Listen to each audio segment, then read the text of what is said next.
اصل بات جو سوچنے کی ہے وہ یہ ہے کہ ایک ہمارا تعلق ہے دین کے ساتھ، بس نماز روزہ حج زکات، باقی دین کا غلبہ بھائی نہیں ہے تو میں کیا کروں، میرے کیے سے تو نہیں ہو جائے گا، یہ دین منکرات پھیل رہے ہیں، میں ہم کیا کریں، ہمارے پاس تو اختیار نہیں ہے کہ منکرات کو ختم کر دیں، یہ سود پر سارا نظام چل رہا ہے، کیا کریں، ہم بے بس ہیں۔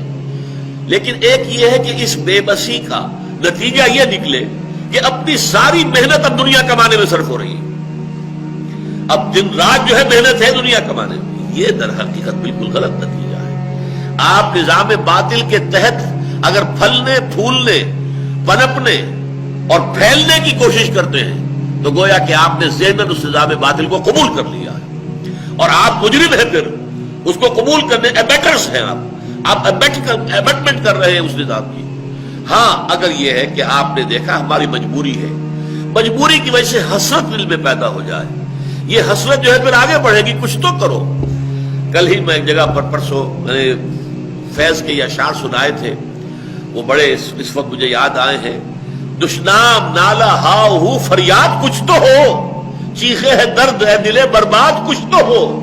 آخر ہمارے اندر کا وہ احساس کہ یہ کیا ہو رہا ہے، کیوں ہو رہا ہے، کبھی روئے تو صحیح بیٹھ کر، کبھی خلوت کے اندر ہمارا اس احساس بے بسی کے اوپر ہی کچھ دو آنسو ہماری آنکھوں سے نکل آئے، ہم کچھ نہیں کر سکتے۔ جیسے حضرت زید نے کہا تھا اللہ میں تجھے پوجنا چاہتا ہوں، کیسے پوجوں یہ میں نہیں جانتا، اسی طرح اللہ میں چاہتا ہوں تیرے دین کو غالب کروں، کیسے کروں یہ مجھے معلوم نہیں۔ اگر یہ بات بھی ہو کسی درجے میں تو گویا کہ قلبی نفرت جو ہے اس نظام کے ساتھ انسان کے دل کے اندر ہے، تو یہ گویا کہ صحت کی علامت ہے،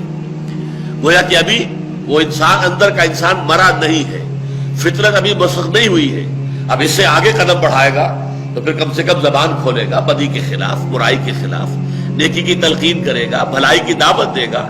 اللہ تعالیٰ اس سے آگے توفیق دے گا۔ اگر اسے مل جاتا ہے کوئی گروہ، کوئی جماعت، یا وہ خود صاحب ہمت ہے اور کوئی جماعت قائم کر لیتا ہے، یا مل جل کر جد و جہد کریں گے اور اس نظام کو جو ہے اس کے جڑوں سے اکھاڑ کر پھینکنے کی کوشش کریں گے، تو کیا کہنے، نتیجہ نکلے یا نہ نکلے اس سے کوئی بحث نہیں، قطعاً کوئی بحث نہیں۔ سینکڑوں انبیاء آئے کہ جن کی دعوت کا کوئی نتیجہ نہیں نکلا، لہذا یہ تو سوال خارج از ذہن رہنا چاہیے، خارج از بحث، کامیابی ناکامی اس کا تو یہاں سرے سے کوئی سوال ہی نہیں۔ سوال یہ ہے کہ آپ نے اپنے ایمان کا ثبوت دیا یا نہیں دیا، آپ کو جو صلاحیتیں اللہ نے دی تھی، جو بھی توانائیاں دی تھی، جو قوت دی تھی، جو وسائل دیے تھے، آپ نے اسے اللہ کے دین کے لیے صرف کیا یا دنیا کمانے کے لیے صرف کیا؟ یہ ہے یوں سمجھیے کہ اصل جو سوال ہے، کانٹے دار سوال، کہ آپ کی توانائیاں لگی کدھر ہے، نتیجہ نکلنا دوسری بات۔ ایسا بھی ہے دنیا میں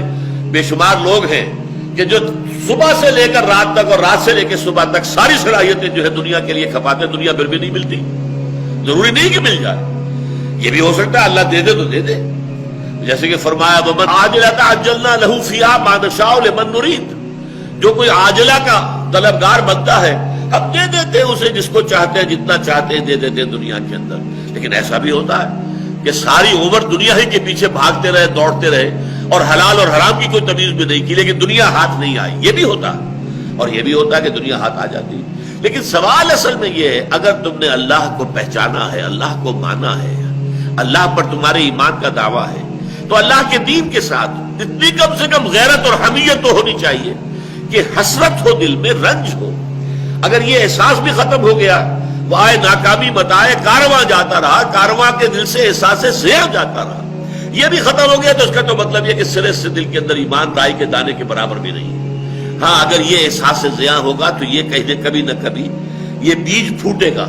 اس سے پھر کم سے کم نہی عن المنکر باللسان،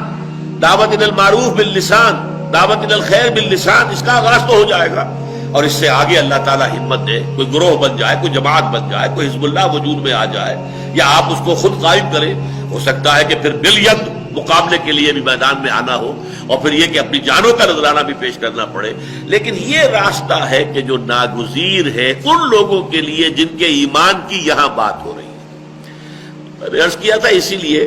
ایک ایمان وہ تقلیدی ایمان ہے جو ہمیں وراثتاً مل گیا ہے، بس اللہ اللہ خیر صلی اللہ۔ ایک ایمان وہ ہے جو ہمارے شعور کے اندر پیوست ہو گیا